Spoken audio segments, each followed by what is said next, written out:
সেই অভিশপ্ত 14ই ফেব্রুয়ারি আমাদের সামনে। যুবক, যদি হাসো তো মনে করো তুমি প্রতিবন্ধী।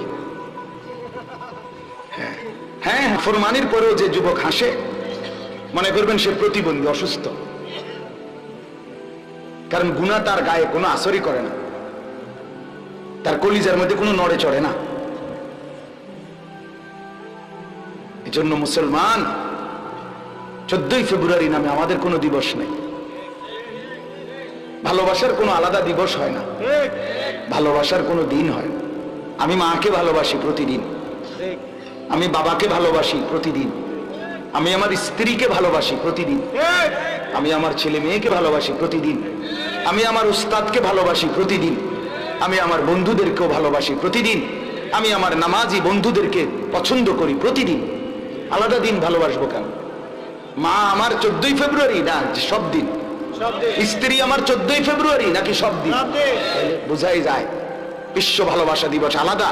অর্থাৎ আজকে নতুন করে শুধু ওই একদিন নতুন প্রেমের অবৈধ সূচনা হবে, নতুন করে আজকের দিন ওই একদিনে নারী ধর্ষিতা হবে, নির্যাতিতা হবে, নিজের ইজ্জত সতীত্ব নষ্ট করে দিবে, লুণ্ঠন করবে।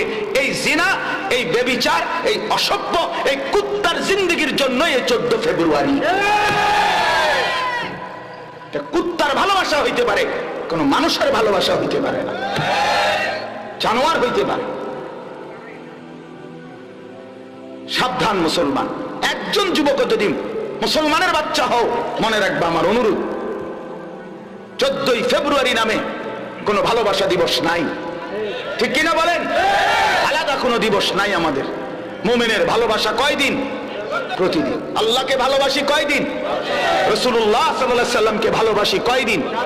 প্রতিদিন, প্রতিদিন, প্রতিক্ষণ, প্রতি মিনিট নবী সাল্লাল্লাহু আলাইহি সাল্লামকে ভালোবাসি। নবী আমার সারাক্ষণ, আমি যখন মিসওয়াক করি প্রমাণ করে আমি রাসূলকে ভালোবাসি। আমার মুখে যখন দাড়ি আছে প্রমাণ করে আমি নবীকে ভালোবাসি। আমি যখন দস্তরখানে বিছায়া খানা খাই প্রমাণ হয় আমি নবীকে ভালোবাসি। তো সেই ভালোবাসা তো প্রতিদিন হবে। আমি যখন বাম পাও দিয়ে বাথরুমে ঢুকি তখনই প্রমাণ হয় আমি নবীকে ভালোবাসি। আমি যখন ডান পাও দিয়ে মসজিদে ঢুকি তখনই প্রমাণ হয় আমি নবীকে ভালোবাসি। আমার স্ত্রী যখন পর্দা করে তখনই প্রমাণ হয় আমি রাসূলকে ভালোবাসি।